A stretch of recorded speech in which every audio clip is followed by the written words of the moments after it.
Todo lo que nos rodea tiene color. Ahora tú me ves en color y yo a ti también. El color tiene el poder de facilitar la comunicación, de expresar emociones y también de lograr que espacios construidos cuenten historias desde un storytelling generado específicamente para cada proyecto. Puede que tú, hasta ahora, no lo hayas pensado así, pero para eso está lo que ahora te estoy contando.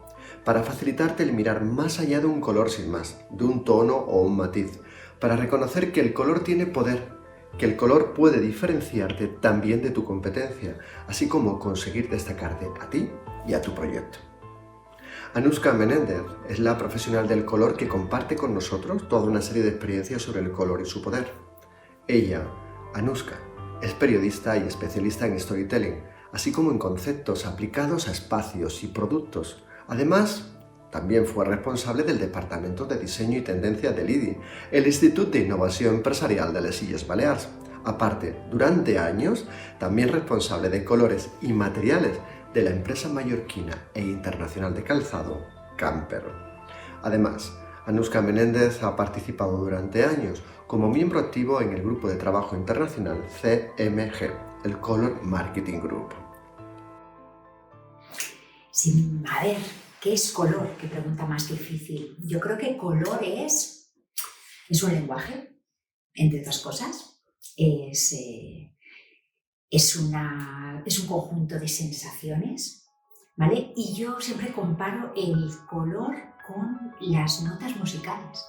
O sea, para mí el color es bastante parecido a las notas musicales y cuando piensas en colores casi pienso en melodías, en tonos. Entonces yo me imagino pues vibraciones y armonías que se pueden componer y hasta articular pues palabras y mensajes, porque al final es una herramienta y es un lenguaje, creo yo.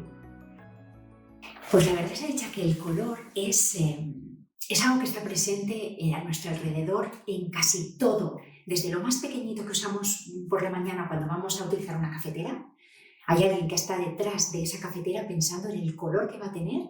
Cogemos nuestro coche y desde luego hay un departamento complejísimo detrás de cada marca de coches que analiza tendencias de colorido y aplicaciones a superficies que, por ejemplo, puedan tener validez, como por ejemplo en un coche, como mínimo en un periodo de 10 años, con pruebas increíbles físicas, químicas, de resistencias, de durabilidad, de todo tipo, hasta evidentemente la ropa que nos ponemos, esto es muy evidente, o cualquier, por ejemplo, la pared, el color de la pared que realmente que vamos a pintar, que nos parece que a lo mejor es blanca, pero blancos hay muchísimos blancos, es decir, que nos parece que estamos hablando de colores, solo hablamos de verde, azul, amarillo, no, hablamos, por ejemplo, de graduaciones y digamos, de diferencias casi imperceptibles de blancos. El color es, prácticamente todo a nuestro alrededor son colores. Lo que pasa es que lo que cambia es nuestra percepción de esos colores. Es increíble, pero existen tendencias de color. A veces no somos ni siquiera conscientes y esa es la idea, que no seamos tan conscientes de que nos dirigimos o que de alguna forma nos están dirigiendo para elegir determinados colores. Y los colores están muy ligados a las emociones y por lo tanto significa que en determinadas épocas están primando determinadas emociones y que las estamos canalizando a través del color y ni siquiera nos damos cuenta. ¿Quién marca? La gran pregunta siempre es si existen tendencias, ¿quién las marca?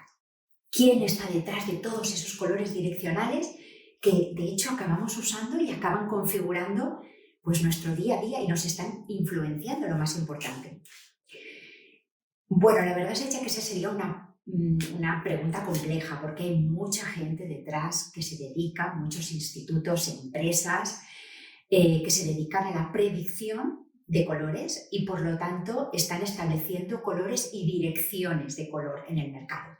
Por ejemplo, yo voy a hablar de dos, por hablar de algunas, dos institutos y empresas, las dos son americanas, las dos fueron creadas en los años 60, una muy conocida por todos como es Pantone Y otra muchísimo menos conocida, que es el Color Marketing Group. El Color Marketing Group, que es CMG, se puede buscar, es una institución americana formada realmente por profesionales del color, que ahora, hace años ya llegó al resto del mundo, tanto aterrizó en Europa como en Asia.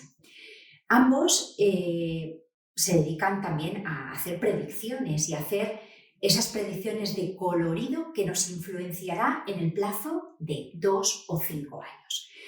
¿Cuál es la diferencia? Que Pantone además no solamente predice el color, sino que sobre todo es un lenguaje en sí mismo. Pantone se ha convertido en un estándar que nos sirve para hablar de color entre la gente y para establecer una serie de códigos válidos internacionalmente que se pueden traducir a casi todas las superficies y que más o menos incluye unas 10.000 referencias para entendernos y que aproximadamente unos 10 millones de personas lo están utilizando en el mundo, lo cual significa que sería un esperanto o un inglés a nivel de lenguaje. Cuando hablamos de predicciones, ¿con cuánto tiempo lo hacen? Bueno, pues más o menos están marcando unas tendencias de unos 2 años de antemano. En el caso de Pantone, estaría el Pantone del año tan mediático que desde hace 20 años están lanzando y que ese sería simplemente de duración durante un año. Todos habremos visto, por ejemplo, este año, ¿no? Es el primer año que Pantone lanza 2 referencias de color en vez de una, un gris y un amarillo. También, los tiempos son tan convulsos y tan diferentes que es normal que se hayan apostado por un binomio, 2 colores muy distintos, como un gris, que es básico, es un color estable, sobrio, de cimientos, con un color amarillo, que es el color del sol, de la energía, vibrante, iluminador, muy esperanzador. Esa unión también nos está hablando de que realmente el espíritu colaborativo es hoy en día muy importante. Y entonces sería hacia donde piensa Pantone que va este año 2021. Y que la verdad se echa que, como todos sabemos, se ha convertido en viral y está influenciando tanto las cartas y las apuestas de color, pues desde arquitectura, interiorismo, moda, gráfico, packaging, un poco en todos los aspectos. Color Marketing Group funciona diferente porque simplemente es un grupo de personas especialistas en diferentes ámbitos del diseño que se reúnen normalmente cada 2-3 años y que en sus áreas de conocimiento, en sus áreas de aplicación, están intentando ver hacia dónde irá el color. Es decir, no solamente como un color concreto, sino una dirección hacia colores cálidos, hacia colores, por ejemplo, hacia colores mucho más tristes, sofisticados, muy puros. Si prestamos atención, por ejemplo, a la carta que ha hecho Color Marketing Group, por ejemplo, también ha apostado por los amarillos. Un amarillo muy diferente al de Pantone, por ejemplo, es un amarillo mucho más cálido, azafranado, pero otra vez nos vuelven a hablar de luz. Está claro que necesitamos luz y ahora mismo es un momento de iluminación, ¿no? Es un momento de esperanza, de nuevos caminos y también apuesta por los amarillos, por algo será. Pero realmente no apuestan nunca por un color, apuestan siempre por una carta que en este caso es 64 colores. Si apuestan por 64, claro, lo más normal sería decir, vale, en 64 están todos, entonces, ¿qué color es el que se lleva? Realmente están todos, pero ahí está el matiz.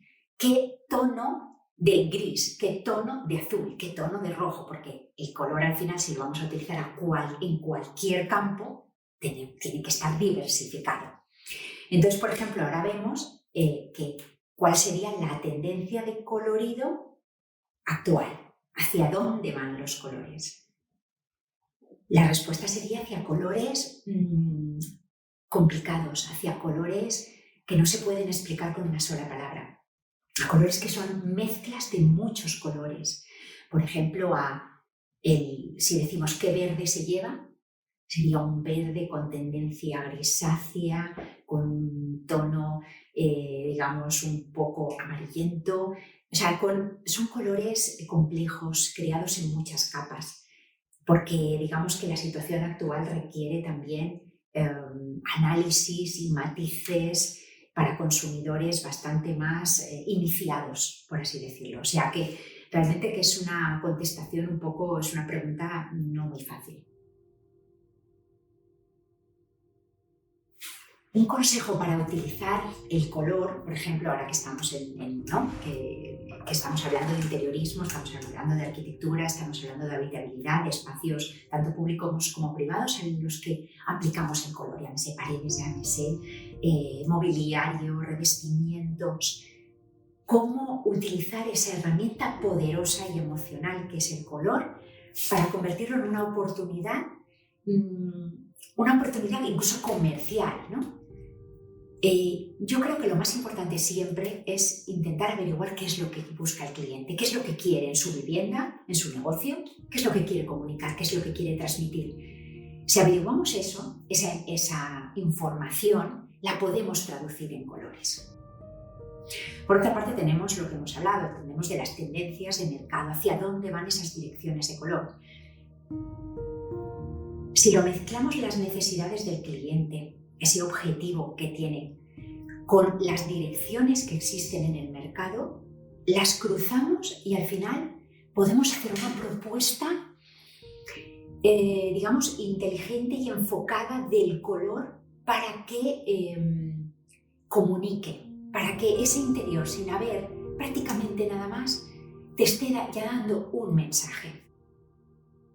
Por ejemplo, voy a poner un ejemplo muy obvio y muy sencillo que todos en el fondo sabemos la respuesta. Por ejemplo, estamos en un mundo cuya dirección va hacia la sostenibilidad, está claro, ¿no? Cada vez estamos tendiendo a ser más naturales, más sostenibles, a prestar más atención hacia el medio ambiente.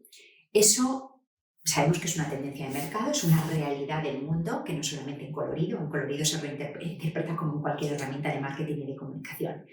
Si, por ejemplo, viene a nosotros, pues, por ejemplo, un cliente que quiere abrir un restaurante vegetariano, por ejemplo, muy evidente, si vamos a proponerle, por ejemplo, una gama de colorido, le propondríamos ese evidente verde, por ejemplo. Estoy diciendo una obviedad. Hasta aquí, no estamos inventando nada, pero el tema va en qué verde vamos a ofrecerlo, o verde combinado con qué, porque el verde es muy obvio, pero a lo mejor el matiz de verde no es tan obvio. ¿Y con qué otra gama de color, en qué otra gama de color lo vamos a desplegar y cómo lo vamos a combinar? Ahí puede estar la oportunidad realmente de diferenciarnos de un sector que probablemente sea restaurantes vegetarianos, casi todos incluyen verde, ese es su colorido. Por ejemplo, si sabemos que vamos hacia una tendencia de colores que son bastante complejos, bastante, digamos, sofisticados en cuanto a matices, y ese restaurante, por ejemplo, está en el casco urbano, por ejemplo, está en una gran ciudad, sabemos que las ciudades están muy orientadas a los colores mucho más minimalistas, mucho más neutros, más grises, más beige. O sea, a lo mejor decimos, lo obvio sería, por ejemplo, un verde que tenga un matiz un poco agrisado y bastante cantidad de blanco, es decir, que tienda a pastel, pero no sea un color ni ñoño ni demasiado pastelado, porque le hemos mezclado un gris que le da ni masculino ni femenino, que le da un tono pues mucho más minimal, menos de herbolario, por así decirlo, y le da hasta un carácter en cierta manera sofisticado. Pero no queremos que quede frío, por ejemplo, porque queremos que la gente se sienta a gusto en ese entorno y queremos que el porcentaje de verde o del tono de verde que escojamos esté combinado, por ejemplo, con una paleta de unos blancos tirando a ese amarillo direccional que todas las tendencias nos dicen. Pero nosotros no queremos amarillo porque no queremos una cosa evidente, queremos un blanco que esté roto por un amarillo muy neutro y que lo combina casi, lo llegue a destilar en un vainilla, en un beige muy refinado pero muy cálido, que contraste con la frialdad del gris que tiene ese verde y juntos den una atmósfera cálida, pero al mismo tiempo interesante, pero al mismo tiempo minimal, y que sea también, que dé esa información de verde, de natural, por ejemplo. Uno de los conceptos que realmente, yo me dedico a creación de conceptos, quizás uno de los conceptos que pueden ilustrar mejor esa idea del color fue un concepto paraguas que desarrollé para las bodegas Vinifaret de Menorca. Las bodegas están ubicadas en una finca, en unas viñas que son maravillosas y que precisamente intentando averiguar cuál sería el concepto que englobaba todo lo que la bodega desplegaba, que era desde una bodega hasta un restaurante, un wine bar, cada vez montaban más eventos, tenían servicios como por ejemplo, y experiencias, desarrollaban muchas experiencias como por ejemplo las visitas, las catas. Todo eso llegó un momento en que se había diversificado y ya no solamente era una bodega, entonces necesitábamos un concepto paraguas para poder englobar todo. Cuando intentaba pensar en cuál era realmente el concepto más allá de no solamente la bodega y el vino, es decir, un concepto que estuviera por encima de todo eso, me di cuenta que el concepto era la esencia de la bodega, la esencia del vino, que para mí era, de una forma un poco metafórica, era la luz. Es un paraje con una luz increíble, una luz amarilla, una luz dorada, que hace que cuando estés allí el verde de las viñas tenga un verde realmente especial, pero el origen de ese verde es realmente la luz. Y ¿por qué no pensar que también esa luz es la que le da el calor a la viña y hace ese vino tan especial? Entonces decidí que el concepto sería, lo llamaría luminiscencia, que es la esencia de la luz de Vinifadet. Y entonces le quise poner un color, porque esa luz, ¿qué color tendría, no? Más allá del amarillo, que era bastante evidente, pensé en un amarillo que se fundiera con un verde viña y que creara un tipo de verde amarillento muy concreto, que lo acabamos teniendo que asociar a un Pantone porque era bastante más fácil, evidentemente como herramienta y como lenguaje de color para comunicarse con todo el resto de profesionales que luego crearían todos los productos. Y fijamos un Pantone, que sería esa idea de esencia lumínica o luminiscencia, que luego creó una paleta, porque cuando creas realmente un concepto de color, crear un color es demasiado poco, hay que desplegarlo, y entonces creamos una gama de verdes y un amarillo. A partir de ahí, lo que es la bodega empezó a desarrollar todo el resto de productos, desde packaging, no solamente de vinos, sino de bolsas, y todas las cartas de sus, por ejemplo, del restaurante, todo el resto de aplicaciones del logo, incluso la uniformidad. Es decir, había una cantidad de productos en los que había que aplicar el logo y entonces con un color no bastaba, sino que eran muchos. Y la verdad es que yo creo que es de los proyectos en el que estoy más contenta, no solamente porque creo que el concepto y el concepto de colorido era bonito y reflejaba el sitio, sino porque está muy bien aplicado luego por la empresa. Lo aplicó de una forma muy interesante y fue evolucionando el color. Y yo creo que eso es lo que al final acaba cerrando un círculo de un concepto, que el concepto también conlleve un color y una paleta de color asociada, porque al final está traduciendo una emoción de una forma muy clara. Bueno, la verdad es que si te has dedicado casi toda tu vida a la aplicación del color y a desarrollar colorido, digamos que cuando lo tienes que hacer para ti mismo, se te plantea pues muchísimos problemas. Esto pasó cuando realmente quise abrir mi propio espacio retail, es decir, una tienda, showroom, etc. Era un espacio muy grande en Porta Adriano, un espacio lleno de vidrieras frente al mar, lleno de luz, que era un bar con muy poca pared, pero la poca que tenía era roja. Tenía un suelo de madera, de una madera de un color medio, que la verdad se dicha que no me gustaba. No sabía muy bien cómo poder transformarlo porque tampoco tenía claro de qué color sería mi espacio. O sea, yo sabía qué concepto tenía detrás, de tienda, de showroom, de multiespacio que generara experiencias, que tuviera conexión con diferentes marcas, por lo tanto tenía que ser un color neutro porque no podía ser un color demasiado definido si iba a meter producto diseñado por mucha gente. Pero gris no quería que fuera, beige tampoco, tenía muy poca pared. Si tenía tan poca pared, la interacción que tenía con el cristal, con un techo muy marcado, un techo ondulado, de un casi metálico, tenía que darle como un feeling. Y la verdad es que no sabía cómo, ¿no? Estuvimos con la interiorista con la que siempre trabajo, con Elena García, estuvimos dándole vueltas en cómo hacerlo. Finalmente lo que llegamos a la conclusión es que era el marrón del suelo, que no había manera. Nos estábamos peleando constantemente porque ese color y esa textura era cálida, pero no conseguía transmitir esa emoción un poco especial que queríamos que fuera. No había manera de darle. Entonces nos pusimos un día a levantarlo hasta que nos dimos cuenta que lo que había abajo, que era realmente pavimento, era cemento, nos parecía casi más interesante a pesar de ser muy imperfecto, ¿no? Y entonces, bueno, nos liamos a levantar el suelo y entonces ahí empezó a cobrar todo un poco de sentido, ¿no? En el momento que vimos el pavimento y yo vi un poco el cemento y el gris, en ese momento vi de qué color quería realmente el espacio, vi el color. Sabía que lo quería un color cálido. Me gustaba mucho el rosa, aunque realmente no soy de rosas. Pero cuando cogí la pantonera, que como decía antes hay 10.000 colores, y yo tengo creo que casi todas las extensiones que publica Pantone en TPX, no era quien encontrar un tono de rosa que me gustara. Y diremos, pues si Pantone parece eterno, pues no, pues la verdad es que no. RAL tiene poquísimos, tiene 120 y pico colores, creo que son, y realmente Pantone tiene 10.000 y no lo encontraba.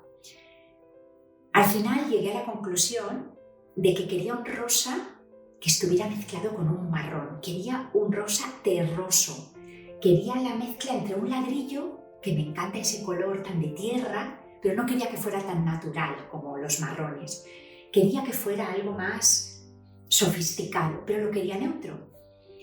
Entonces, bueno, me estuve peleando al final. Como sabemos, en interiorismo tienes que acabar en una carta de colorido de pinturas, porque al final, por mucho que un Pantone, tienes que acabar.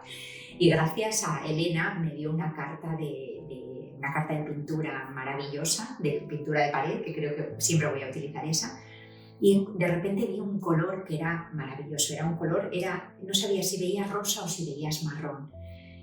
Y nada, pues nos pedimos, como siempre en estas cosas hay que hacer un acto de fe, pides las pinturas y de repente cuando llegas otra vez te encuentras a unos señores que están pintando, que nada entienden de color, y que de repente unos señores de la construcción que pinten en rosa y que nada más llegar a un espacio te digan, me encanta este color. Cuando hemos visto los botes estábamos horrorizados, pero de repente hemos pintado y nos ha gustado. Y yo pensaba, o sea, a estos señores les gusta, es que le hemos dado con el color. Así que empezamos, bueno, pintamos todo el espacio de ese rosa, incluso el baño, que tenía unas baldosas blancas con rayas moradas y amarillas que a mí me horrorizaban, y realmente no quería invertir tanto en levantarlas y me dediqué a pintarlas en un tono más, ¿no? Lo pintamos en dos, dividimos las baldosas y el resto de la pintura, y fue de 2 tonos. Por lo tanto, ese es un juego como muy básico, ¿no? El jugar a tonos, más claro, más oscuro, pero siempre dentro de la paleta, en armonías, que siempre suele funcionar, ¿no? Esa jugada. Y cuando lo teníamos, nos quedaba el suelo. Ya lo teníamos madera, teníamos ese cemento burdo que me encantaba, pero bueno, pensando en la funcionalidad, realmente alguien que entra en una tienda no quiere entrar por muchísimo polvo ni por cemento que se levanta. Así que tuvimos que intentar darle vueltas a qué pondríamos en el suelo. Y de repente, cuando cerraba los ojos, yo veía como una superficie continua, ¿no? Como la idea de meterte en un espacio en el que no hubiera ni suelo, ni techo, ni pared, que todo fuera lo mismo. Yo me imaginaba algo continuo, un espacio continuo que no acabara. Claro, el espacio continuo que no acabara significa pintar el suelo del mismo color. Claro, yo desde luego, menos mal que trabajaba juntamente con una arquitecta de interiores que me traducía todo eso que yo pensaba, que eran realmente sensaciones, me lo traducía a unos materiales concretos, porque claro, sin eso al final no funciona. Entonces ella me dio la idea de poder utilizar microcemento, ¿no? Una superficie pues pulida, con una pinta bastante industrial, que normalmente se veía en gris, pero dijimos, porque se podrá teñir como casi todo, ¿no? Entonces, pues bueno, les planteamos si podían utilizar un tinte que fuera muy similar al de las paredes. Así se pudo. Bueno, no lo habían hecho nunca, pero lo intentaron. Y así resultó que realmente pues tiñeron ese microcemento y conseguimos de repente ese voilà, que de repente entres y todo es un espacio continuo. No hay techo, no hay suelo, todo era rosa. La verdad sea dicha que yo creo que cuando vimos eso sabíamos que teníamos el espacio, que habíamos conseguido esa sensación, que yo no conseguía explicar con palabras, pero sí que sabía que era, ¿no? Y es verdad que el color tiene eso, un espacio vacío, cuando lo pintaron, entramos y sabíamos que lo teníamos. No había un mueble y no le hacía falta. A partir de entonces fue como esa sensación de, ya sé qué alma tiene mi espacio, porque tiene el alma de ese color, ¿no? Después seguimos trabajando en la paleta, porque luego entra el tema de la gráfica, como todos sabemos, y por ejemplo ahí era muy plano, no podías continuar con ese discurso de rosas y de marrones. Había que buscar romper, y entonces ahí es cuando de repente, pues hablando con otra amiga creativa en el que tenemos mucha afinidad a nivel color, me dio la idea de romper, ¿no? Eso que también a veces funciona cuando quieres algo más, con un color flúor, por ejemplo, en este caso un verde muy flúor utilizado en muy pocas dosis, que entonces es cuando se lo transmites a un gráfico que lo sabe interpretar de maravilla, como el grafista con el que siempre trabajo, que entonces le terminó de dar la chispa, y ese color realmente aparecería muy poco, pero es verdad que complementaba y rompía al mismo tiempo toda esa entidad de color que tenía el espacio. A partir de ahí ya lo teníamos, y creo que el mayor piropo que me han dicho de la tienda, bueno, de hecho creo que casi todos los piropos que me han dicho del espacio han sido siempre relacionados con el color, y de hecho ha habido mucha gente que ha entrado pero simplemente a preguntarme quién me había puesto el suelo, ¿no? Por ejemplo, es increíble, yo parece que vendo casi más pavimentos que objetos de diseño. Pero lo que decía del mayor complemento creo que es que cualquier cosa en este espacio parece más bonita de lo que es, y eso es debido al color. Los espacios arquitectónicos que generamos, los que participamos, desde los que aprendemos a pensar, desde la asignatura Fundamentos del Diseño, del grado de edificación en la Universitat de les Illes Balears, también contienen color.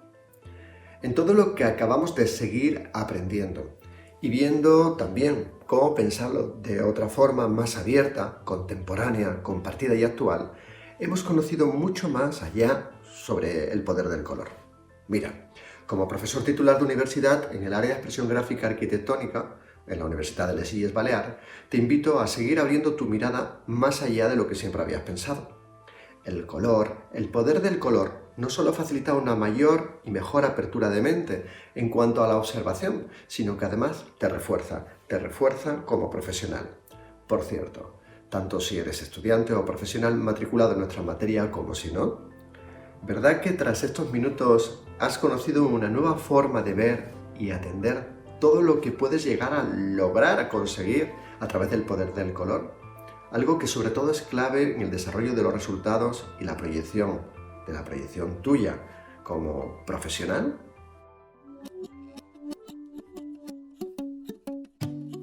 Tu profesor Antonio Fernández Coca, de la Universitat de les Illes Balears, Islas Baleares, te enseña los fundamentos del diseño desde otra perspectiva más cercana y relacionada con tu profesión.